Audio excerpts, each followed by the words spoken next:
que tu as gardé, que tu as sauvé. Oh, je veux te dire merci. En reconnaissance, Seigneur, je te donne ma vie. Je te donne ma vie, oh Rabbi. Je te donne ma vie,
parce que si le Seigneur nous envoie dans ce quartier, en ce jour, c'est parce qu'il a vu quelque chose. Il sait que quelque chose se trame certainement dans le spirituel. Il nous envoie comme ce messager, comme Moïse, comme Élie, pour porter un message de libération pour la commune de Makori. Beaucoup de choses se passent de nos jours dans ce pays. Donc nous ne sommes pas là au hasard. Nous allons prier ensemble pour la commune de Makori, pour la population de Makori.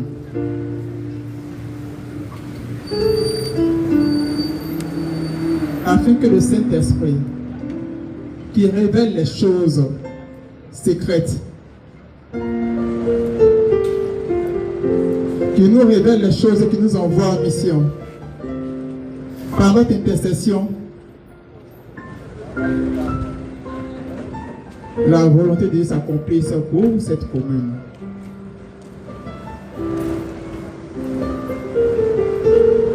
Notre Seigneur est un waymaker, c'est-à-dire c'est quelqu'un qui trace les chemins, là où tout semble fermé. Nous allons chanter ce chant-là qui va introduire le message. Tu es là, présent dans nos vies.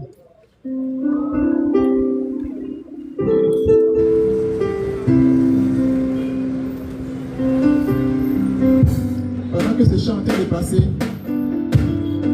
toi qui l'entends et toi qui vis ce chant, le Seigneur a été tracé le chemin pour toi. Je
Le chant dit, tu es là présent dans nos vies. Tu traces un chemin, tu tiens tes promesses. On parle de Jésus.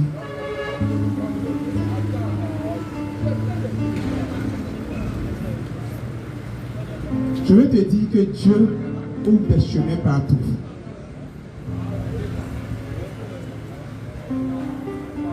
Il y a à peine un mois, peut-être 3 semaines, 2 semaines, le Seigneur nous met à cœur d'aller faire un programme dans une ville du nord du Ghana.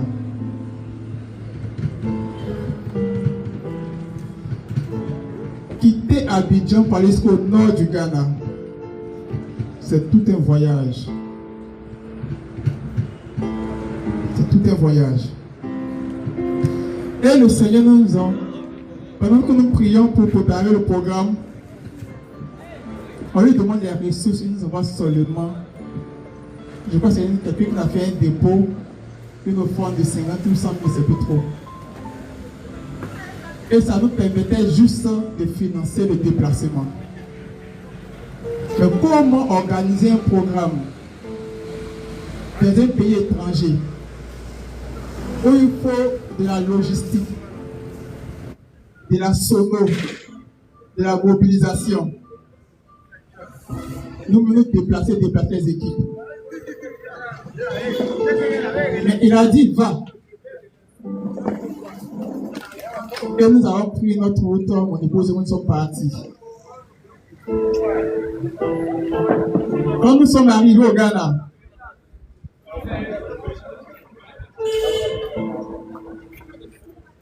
ceux qui organisent le programme sont venus nous voir pour dire comment on fait maintenant. Puisque le programme devait démarrer le lendemain. Je leur ai dit, on vient d'arriver. On ne peut pas organiser le programme le lendemain. Mais on va essayer de réorganiser les choses. Le lendemain, nous sommes allés rencontrer différentes personnes pour organiser le programme. La première personne que nous avons croisée nous dit, j'ai un car, j'ai une voiture, j'ai des instruments et j'ai une sonorisation. Il dit, je mets tout à votre disposition. Le Seigneur venait de résoudre le problème de la croisade. Lorsque nous étions à Abidjan, si on regardait les 50 ou 100 000 qu'il nous a envoyés pour dire que ça sera suffisant, on n'aurait pas vu ce qu'il planifiait et préparait pour nous devant. Le Seigneur trace toujours un chemin. Mais cela demande une question de foi et d'obéissance.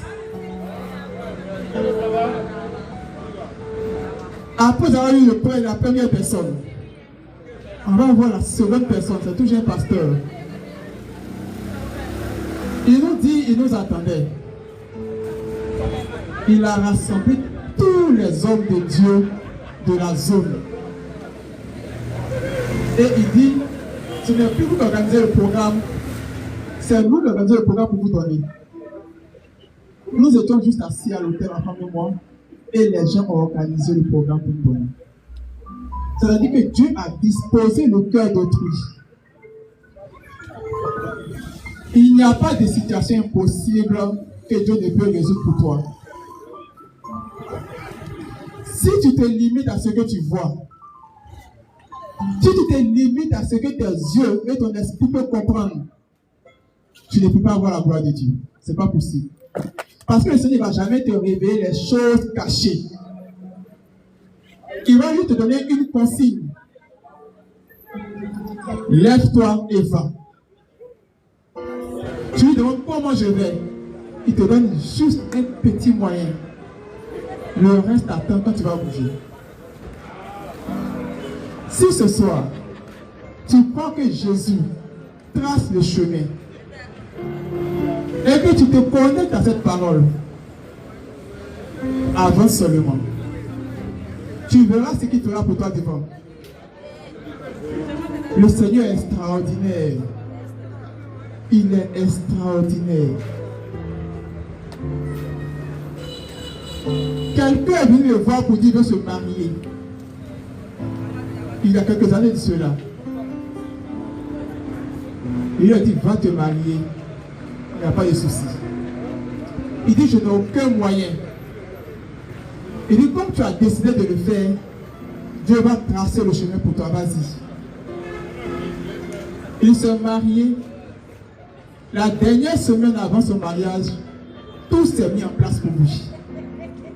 Il devait juste avoir de la volonté et croire en la parole qui était relâchée sur sa vie. Et le reste, le Seigneur s'en charge. Quand tu doutes trop, quand tu analyses trop, quand tu veux voir avant de croire, tu ne peux pas voir la gloire de Dieu, ce n'est pas possible. Mon message sera tiré du livre d'Exode. Que quelqu'un prenne sa Bible, tu vas lire pour moi. Exode 18, versets 21 à 24. Qui a trouvé?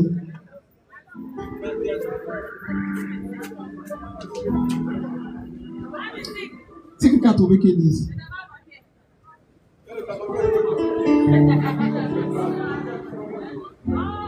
Exode 18, verset 21 à 24. Pardon, Exode 10. Oui.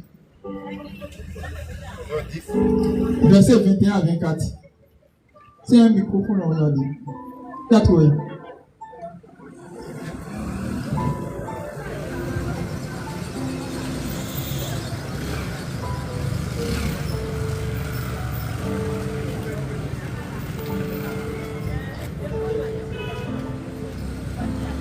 Parole du Seigneur. Le Seigneur dit à Moïse, étends la main vers le ciel, qui est des ténèbres sur le pays d'Égypte, les ténèbres où l'eau tâtonne.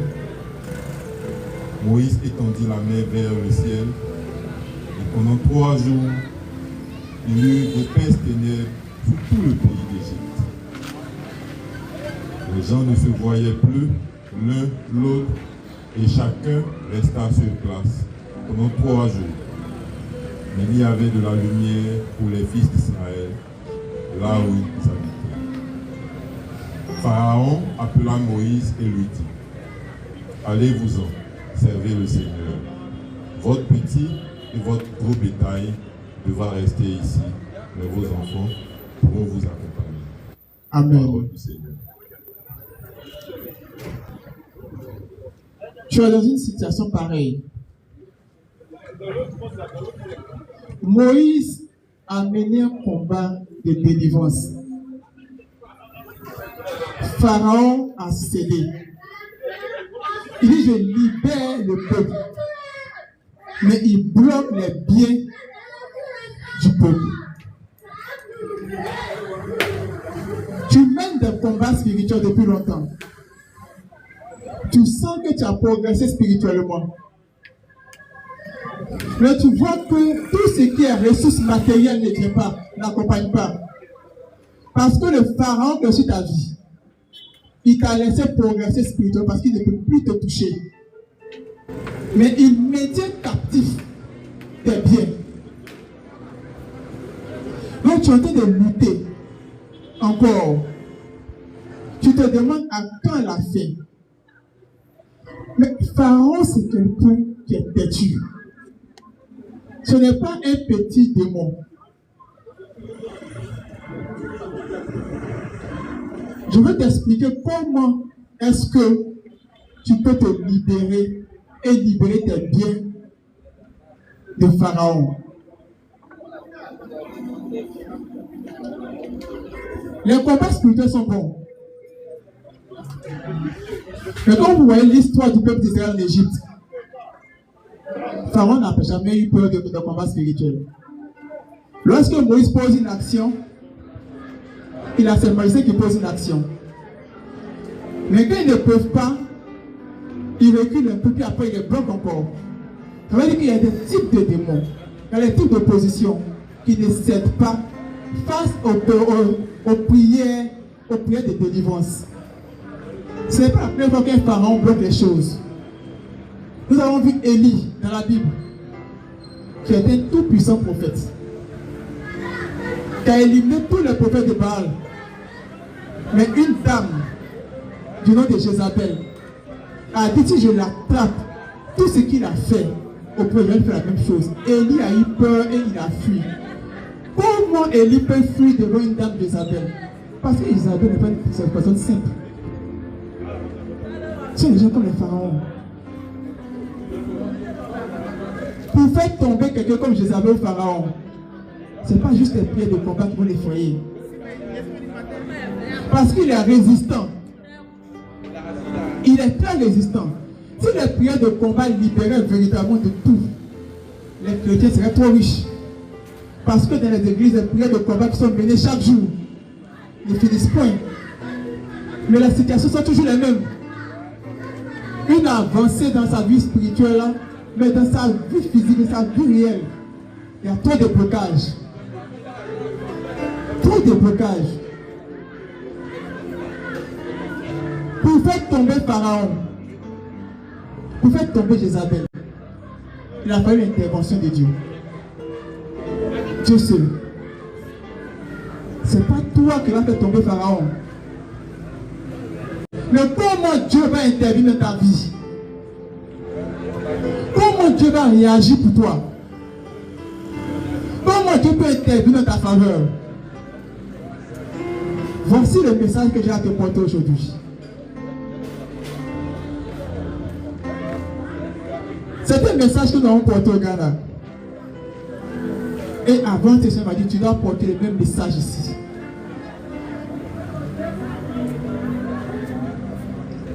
Quand vous prenez le livre d'Éphésiens 14, Éphésiens 3, à partir du verset 14 au verset 21, on ne lira pas tous les versets, mais va vers le verset 19. Tu as toujours le micro? Quel micro? D'accord. Va vers le verset 19. Je vais vous expliquer quelque chose.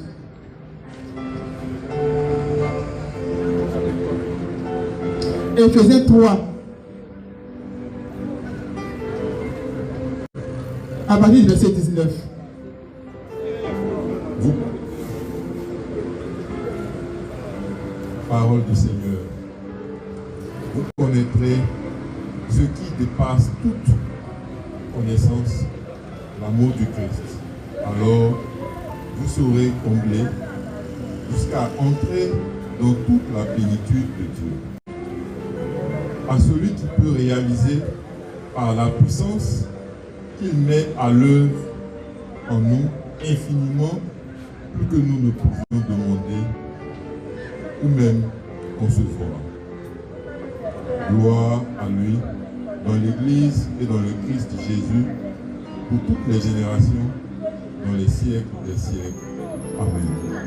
Amen. Parole du Seigneur. Ce livre, ce chapitre commence par l'amour de Dieu. Il nous parle de 4 types d'amour. L'amour long, l'amour large, l'amour profond et l'amour haut. Je vais t'expliquer comment tu peux attirer la forte présence de Dieu dans ta vie. Parce que c'est ce qui est dit à partir du verset 19. Quand tu vas connaître l'amour du Christ, quand tu vas connaître l'amour profond du Christ, ça va attirer la présence de Dieu lui-même en toi. Et ce n'est plus toi qui mène le combat, c'est Dieu qui se bat pour toi. Mais comment attirer, avoir l'amour du Christ? Comment manifester cet amour puissant?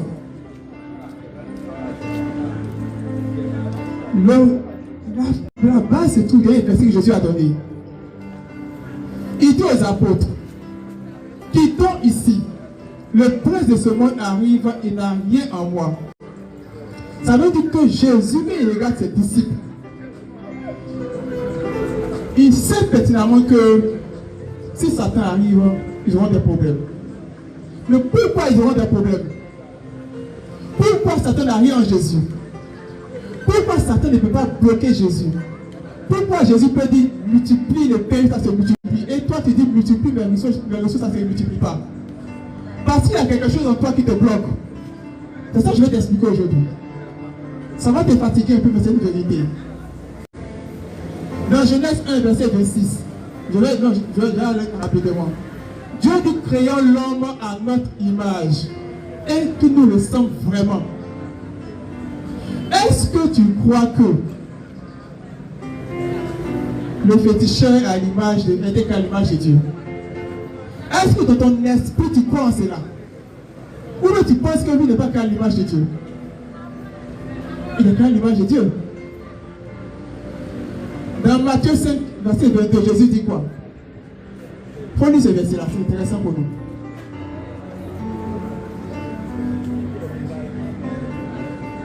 Matthieu 5, verset 22.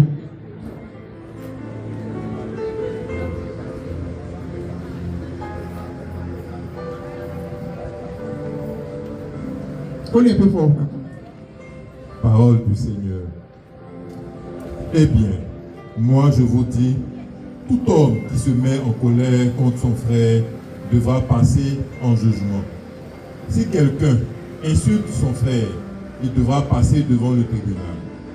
Si quelqu'un le traite de fou, il sera passible de la géhenne de feu. Amen. Si quelqu'un insulte son frère, il mérite un jugement. Si quelqu'un traite son frère de fou, il mérite l'enfer.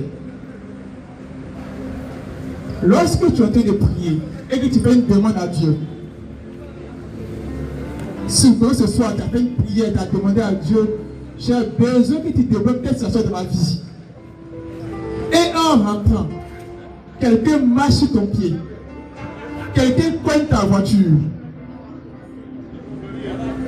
quelqu'un verse ta nourriture.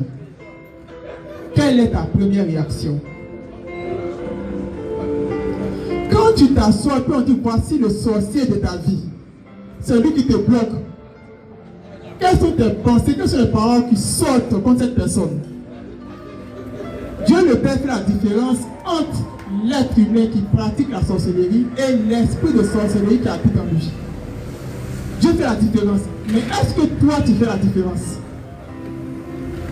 L'amour profond de Dieu qui permet à Dieu d'habiter en toi et d'agir. C'est cet amour qui fait que où tu n'insultes pas les autres. La parole dit, si tu dis des choses contre ton prochain, si tu agresses ton prochain, et que tu formules une demande auprès de Dieu, comment veux-tu qu'il t'exauce? Parce qu'il y a un accusateur qui va monter pour dire que regarde ce qu'il a, cette personne a dit à propos de son frère. Et l'accusateur a sorti le Matthieu 5, verset 22 contre toi. Ta prière est stoppée quelque part. Ta demande est stoppée. Les questions de Béliou fait tomber l'homme fort. Demande à ce que Dieu vienne habiter plus longtemps et prenne le combat à ta place. Mais comment tu vas attirer Dieu en toi lorsque dans ton cœur réside beaucoup de ressentiment et beaucoup de mauvaises pensées dans ton esprit contre ton prochain? Dieu ne peut pas habiter là où il y a l'imperfection. Le secret pour amener Dieu à agir en ta faveur, c'est de dépouiller ton cœur et de tout pardonner.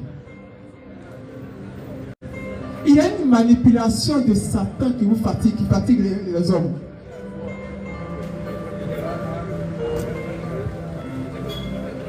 À notre dernier programme du Ghana, au dernier jour, après le premier jour, on finit le programme.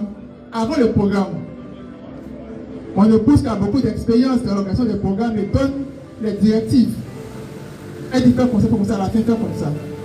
Et quand je prends le micro, quand je finis, j'oublie une partie. En rentrant, je vois qu'elle n'est pas contente. Mais je me rends compte que le lendemain, je dois revenir faire le programme. Et je sens que l'ennemi va faire quelque chose le lendemain. Alors, sur le chemin, avant qu'on arrive à l'hôtel, Je m'arrange à la taquiner pour qu'elle puisse oublier mon erreur. Parce que si elle est fâchée, le lendemain, et que je n'ai pas réglé ce problème, j'aurai des difficultés pour exercer l'autorité de Dieu.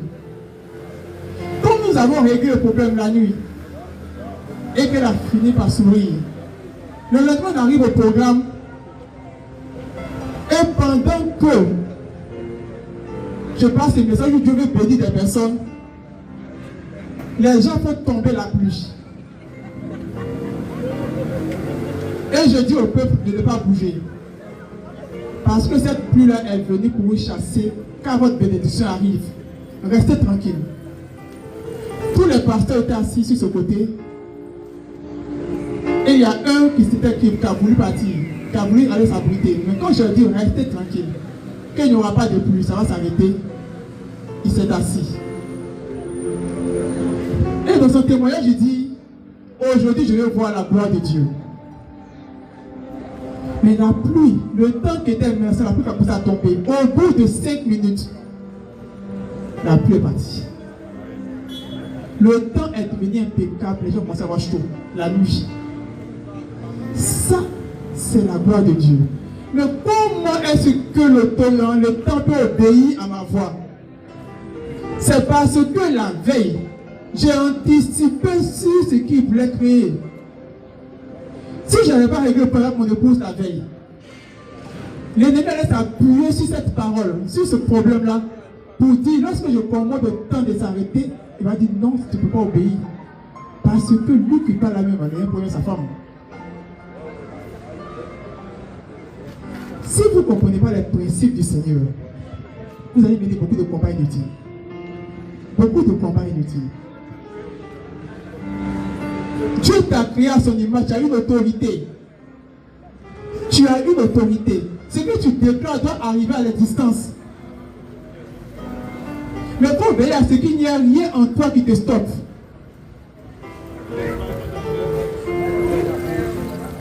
Le souci, c'est que tu n'es pas vigilant sur ton cœur. Et tu ne maîtrises pas tes émotions.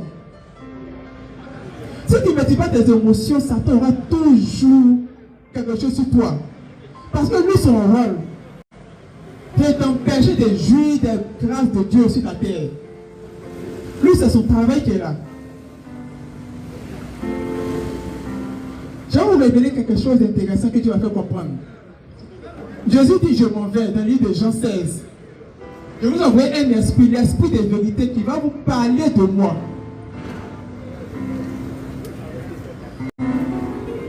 Dieu envoie quelqu'un chez toi.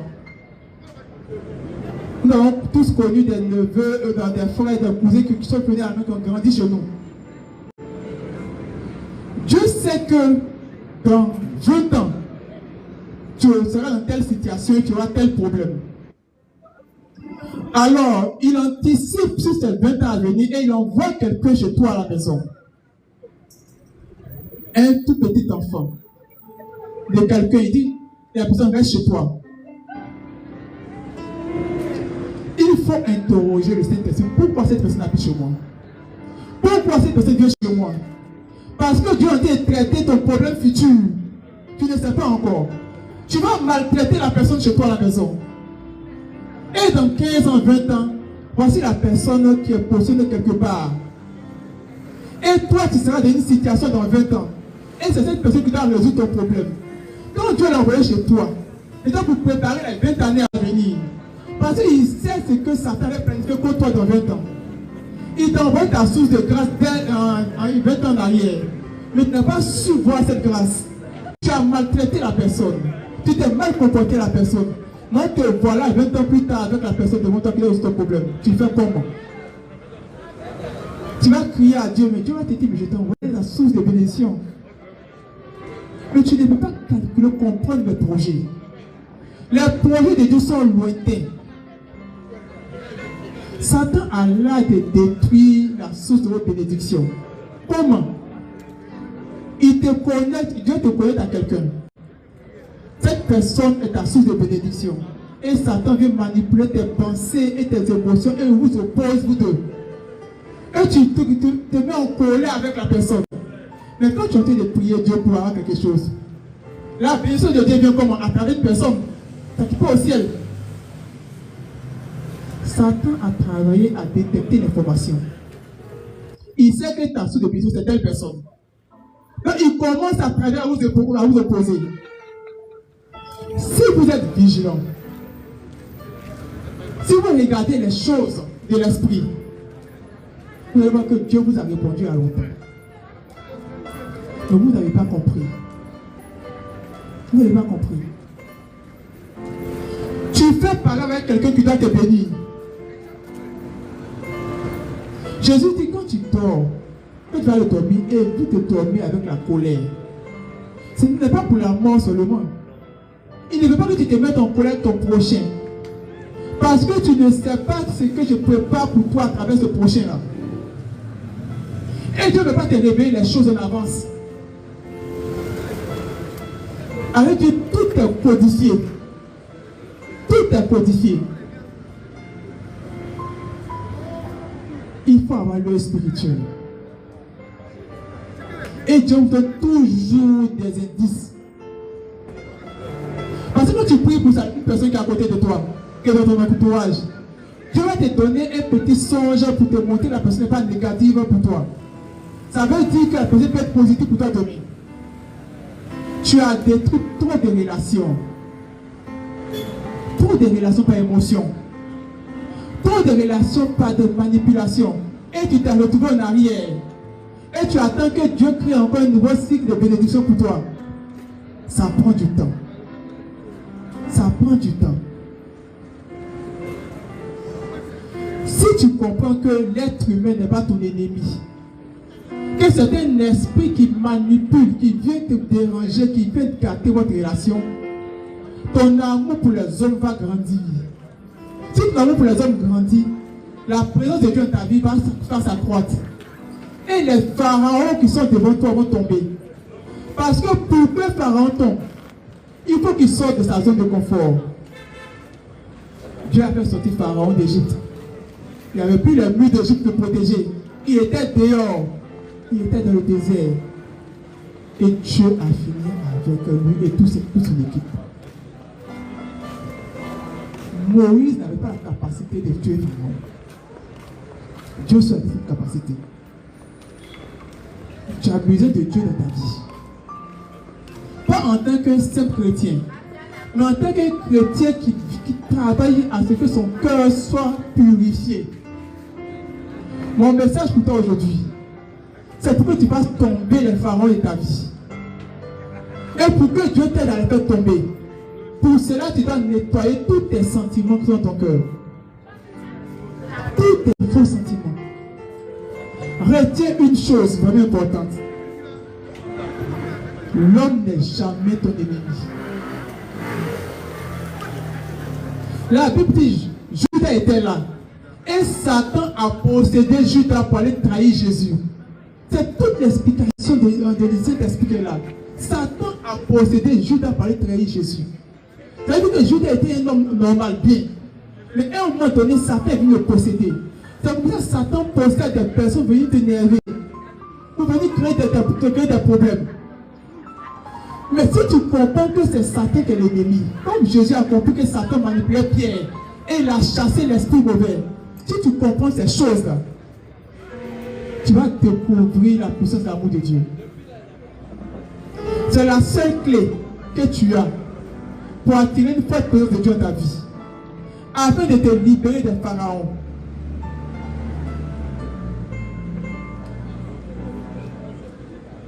Il faut te réconcilier avec les personnes avec qui tu as un problème. Il y a des gens qui sont détachés des hommes de leur destinée et n'ont plus évolué. Ils n'ont plus évolué. Ils pensaient qu'ils pouvaient évoluer sur ces personnes, mais ils n'ont plus évolué.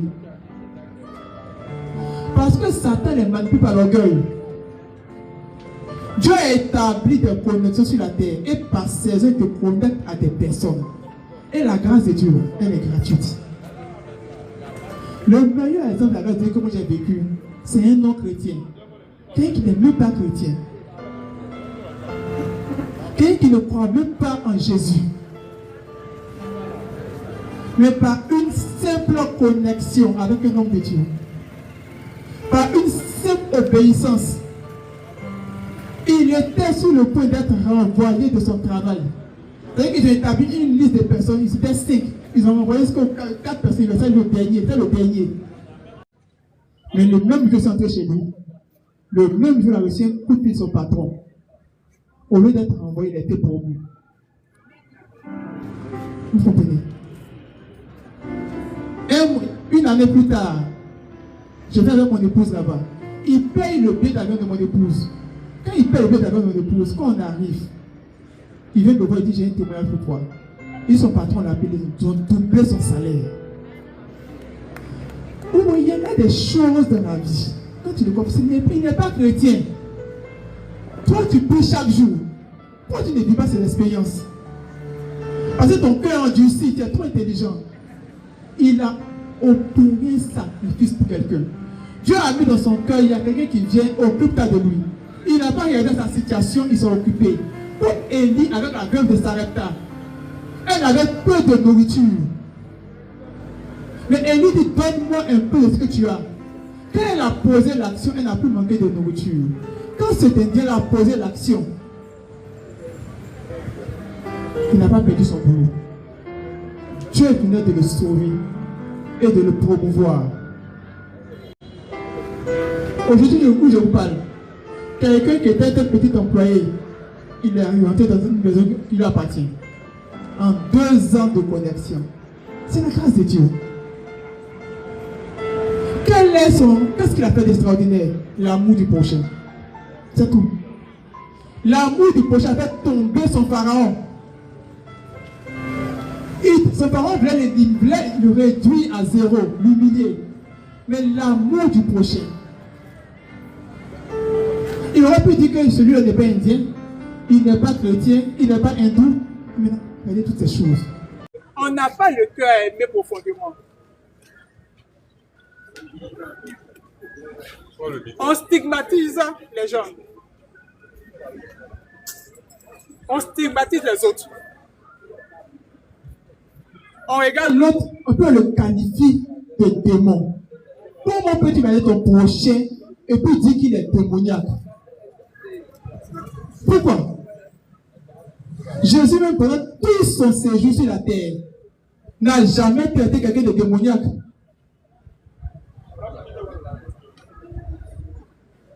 Il donne l'histoire du bon samaritain.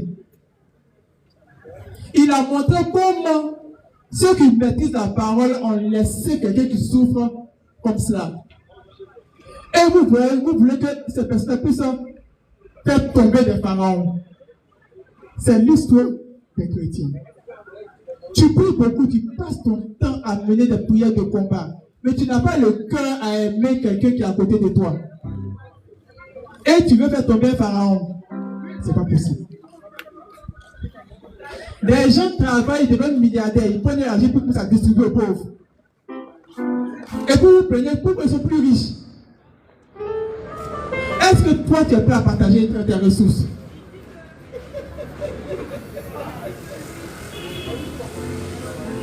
Quand tu n'arrives pas à comprendre ce principe de Dieu, tu vas prier beaucoup pendant longtemps, mais il y a des batailles que tu ne pourras pas gagner. Parce que tu n'as pas la force de les gagner. Il te faut l'aide de Dieu.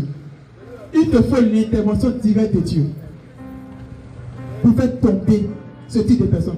Et Satan travaille à t'empêcher de franchir une certaine relation avec Dieu. Parce que le texte nous dit que tu as lu tout à l'heure. D'Éphésiens dit quoi? Si tu comprends l'amour de Dieu de façon profonde, tu vas voir Dieu habiter pleinement en toi. Pleinement en toi. Est-ce que Dieu habite pleinement en toi là où tu es? Pourquoi est-ce que toi ton mariage peut être bloqué? Sur quoi s'appuie Satan pour bloquer ton mariage? Sur quoi s'appuie Satan pour bloquer ton enfantement? Sur quoi s'appuie Satan pour bloquer ton travail? Sur quoi il s'appuie? Pendant que tu pries chaque jour. Sur quoi il s'appuie? J'ai expérimenté que si je nettoie mon cœur et je ne pense jamais du mal de quelqu'un, il n'y a rien que je vais demander qui me sera refusé. Je vous assure. Et quand Dieu dit vous allez posséder les territoires, c'est une réalité. C'est une très grande réalité. Dans un pays où nous avons l'habitude de louer les choses, je dis, je ne veux plus louer pas que ce soit dans ce pays. Et les choses étaient accordées gratuitement. Gratuitement. Le nombre de temps qu'on nous a fait avant de quitter ce pays-là, c'est extraordinaire. Parce que je dis, je ne veux plus louer pas que ce soit. Mais pourquoi est-ce que ça passe stopper la parole? Parce que tu n'as pas de boulot quelqu'un. Tu peux préparer de faire du mal. Tu comprends? Quelqu'un qui pratique la sorcellerie te dit j'ai faim. Et tu te dis si je donne mon argent à cette personne-là, elle va me tuer. Oui, c'est une réalité, la personne pratique la sorcellerie avec de l'argent. Et je vous dis que moi je donne. Et je n'ai peur de rien. Si Dieu n'est pas fort, c'est que Satan me tue. C'est que Jésus peut me tuer. C'est tout simple que ça. S'il est fort, il me protège. Mais tu as dit par Jésus d'aider ton prochain. On est notre prochain. C'est quelqu'un qui dit la faim. Tu pratiques. Parce que je pensais à ton bien-être. Mais toi, tu vas dire que c'est un sorcier. Mais est-ce que le sorcier n'est pas charnel? Il n'a pas de besoin physiologique. Que peut-il ses besoins physiologiques? Il ne doit pas manger. Il ne doit pas se divertir. Il ne doit pas dormir dans une maison. Tu n'as pas prévu ça. Tu te dois de le loger. Si tu peux. Si la faim, tu dois le nourrir. Si le malade, tu dois le soigner. C'est ça qui va te donner le salut. Voici des choses sur lesquelles vous êtes attaqués que vous ne comprenez pas. Les gens vont rater le salut pendant qu'ils ont beaucoup prié pour rien. Parce qu'ils n'ont pas su aider quelqu'un qui souffrait. Sous prétexte que c'est quelqu'un de mauvais. Mais Dieu n'a pas ce regard-là. Dieu n'a pas ce regard. Le regard de Dieu est différent de ton regard. Si tu ne fais pas attention à ces choses, tu vas rater le ciel. Pendant que tu as fini beaucoup d'efforts sur la terre, mais pour rien. C'est écrit dans la parole du Seigneur. Quand Jésus partait, c'est le bilan qu'il a fait. Les gens disent que, mais Seigneur, j'ai tout fait, mais je ne vous connais pas. Parce que j'étais dans la difficulté, mais il m'a aidé. Quand il a cité les différents cas, j'étais malade. Est-ce que la tenue compte du fait que la personne a dit que la personne est de bonne ou la personne est mauvaise? Pour attirer la présence de Dieu dans ta vie, tu dois arrêter de diaboliser l'autre. C'est la seule clé. C'est la seule clé. Et crois que Dieu peut te protéger comme tous et comme toutes. Si tu doutes de ça, tu doutes de Dieu. Si tu doutes de Dieu, comment tu veux convaincre quelqu'un de venir sur ton Dieu? Comment? Ce n'est pas possible. Le premier endroit où on a fait la croisade de Ghana, tous les pasteurs disent que c'est un endroit dangereux. Mais on dit si Dieu nous a envoyés, c'est qu'il sait nous protéger. Le village s'appelle Gongou. Tout le monde appelle du village. Premier jour, il y avait à peine 2 personnes qui nous accompagnaient, 2 personnes qui nous accompagnaient. Parce que les autres disaient non, que c'était trop risqué le coin. Mais quand ils ont vu partir et revenir, le lendemain, tous sont partis. Ils ont rempli le coin. Parce qu'ils ont vu que le Dieu dont on parle, c'est un Dieu vivant.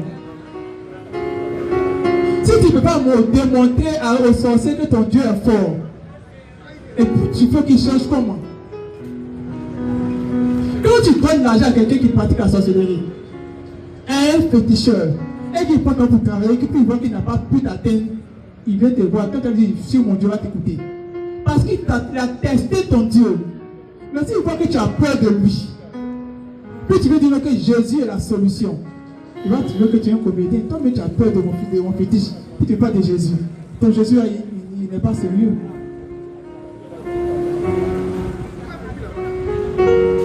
Ne diabolisez pas votre prochain. Ça va nous ouvrir des portes extraordinaires dans la vie. Vous allez voir vos parents tomber facilement. Élie a fui, Dieu est venu le voir pour lui dire, mais tu fuis pourquoi? Pourquoi tu es ici? Il dit, Jézabel veut me tuer. Donc tu as peur de Jézabel. Toi qui as tué tous les prophètes de Baal, donc tu as peur de Jézabel. Oui. Et Dieu lui a dit, va maintenant. Je t'envoie faire des choses. Désormais, c'est moi je agis maintenant. Et Dieu a fini par éliminer Jézabel. Je veux que Dieu élimine ton pharaon et ton Jézabel en ce soir. Et la bonne clé pour toi, à côté des prières que tu fais, c'est d'aimer ton prochain et de nettoyer ton cœur de tout ce qui est ressentiment ce soir. Si tu commences à le faire dès ce soir, tu vas voir les choses étranges se passer dans ta vie. Tu vas voir les portes s'ouvrir. Tu vas voir Dieu te donner les choses gratuitement. Et il y a des choses que tu vas demander, tu vas obtenir. Tu vas obtenir facilement. Tu vas obtenir facilement. La parole du Seigneur est simple. Elle est simple. Mais elle renforce, elle renferme une clé, un secret puissant que Satan peut empêcher de comprendre. Elle met l'autre carrément. C'est ça que Jésus dit, je m'en vais vous voir l'esprit de vérité. Parce que l'esprit de vérité. Parce que l'esprit de vérité,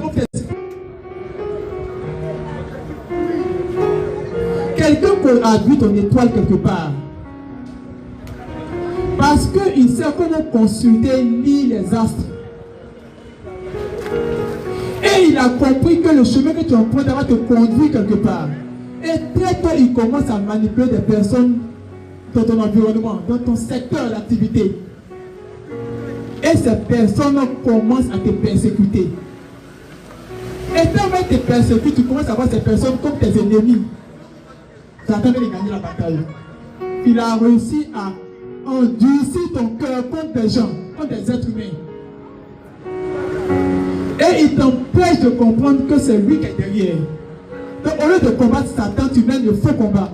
Tu mènes le combat contre des hommes. Comment tu vas gagner ce combat-là?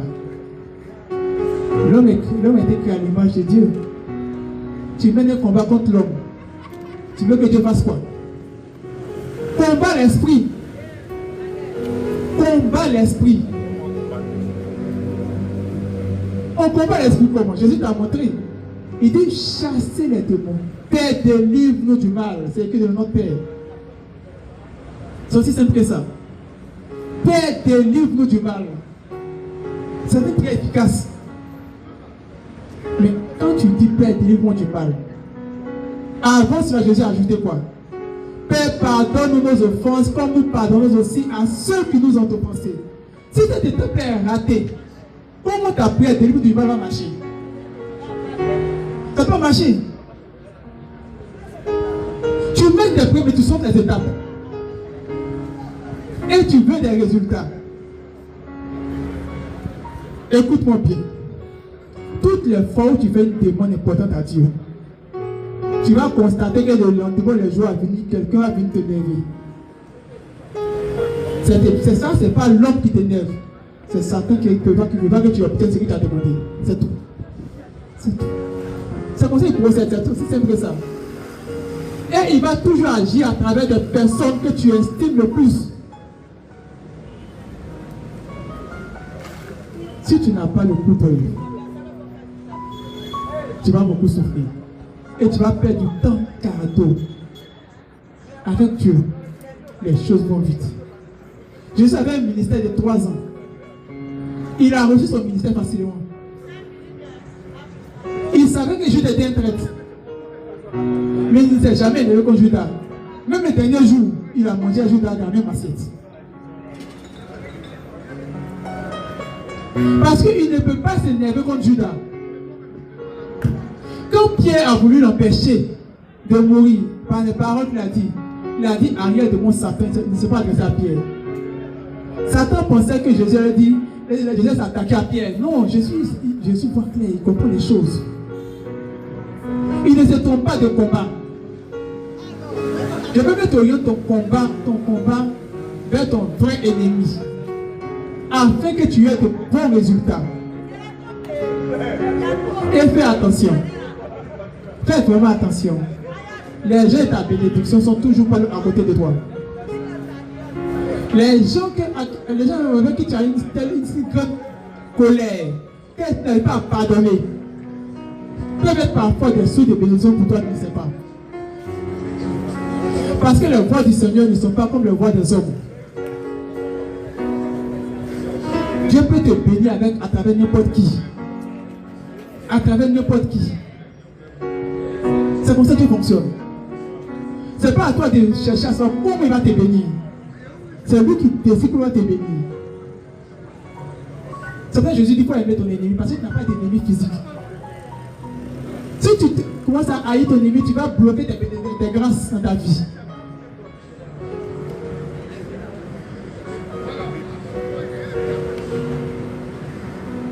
Notre Seigneur doit porter ce message en ce jour. Je prie que votre vie de prière soit réactivée. Parce qu'à travers la prière que vous pouvez avoir la connaissance des choses par le Saint-Esprit. Et que Dieu vous donne le don du pardon. C'est essentiel pour libérer des grâces. Le pardon donne la guérison physique et la guérison du cœur. Ayez le don de la compassion. Pour ceux qui souffrent, n'abandonnez pas les gens qui souffrent. Et que Dieu vous donne son amour, le puissant amour du prochain. C'est ce qui attire la présence de Dieu dans votre vie.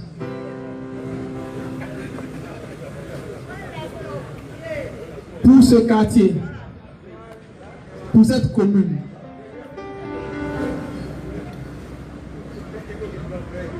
que le Seigneur bénisse la commune de Makori. Que le projet qui formule Makori se réalise.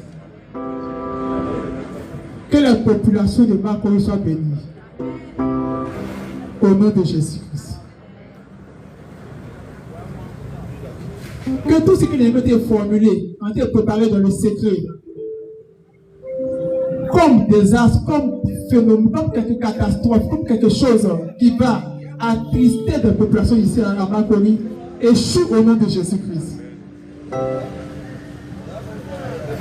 Je prie pour que les destinées bloquées soient libérées au nom de Jésus-Christ.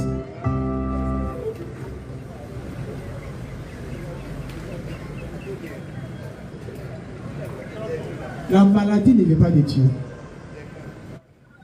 Que là où il y a des malades dans les maisons, l'esprit de guérison les visite et les libère de la maladie au nom puissant de Jésus. Seigneur, bénis toutes ces personnes qui ont entendu ce message. Dispose les cœurs à aimer leur prochain. Dispose les cœurs à pardonner. Dispose les cœurs à te découvrir de la profondeur et à expérimenter ta grâce surabondante.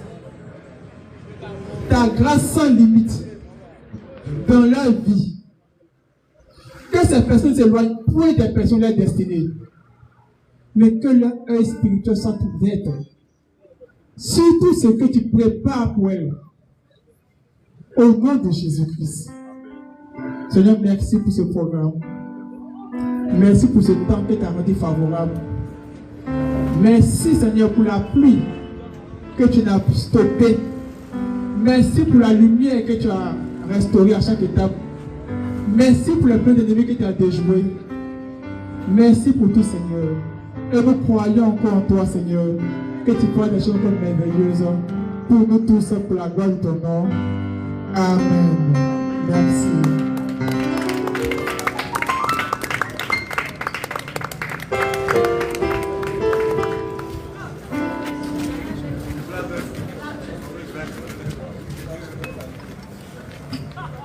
Pasteur.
le vent.